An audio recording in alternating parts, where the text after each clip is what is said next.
விருதுநகர் மாவட்டம் காரியாபட்டியை அடுத்த அழகியநல்லூர், வரலொட்டி பகுதிகளில் கோடை மழை காரணமாக சீசன் முடிந்த பிறகும் பன்னீர் நாவல் பழங்கள் நல்ல விளைச்சல் கொடுப்பதால் விவசாயிகள் மகிழ்ச்சி அடைந்துள்ளனர்.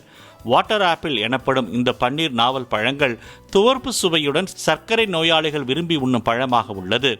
ஒரு மரத்திற்கு நாளொன்றுக்கு 20 கிலோ வரை காய்ப்பதாகவும் 1 கிலோ தற்போது 70 ரூபாயிலிருந்து 100 ரூபாய் வரை விற்பனையாகுவதாகவும் விவசாயிகள் தெரிவிக்கின்றனர்.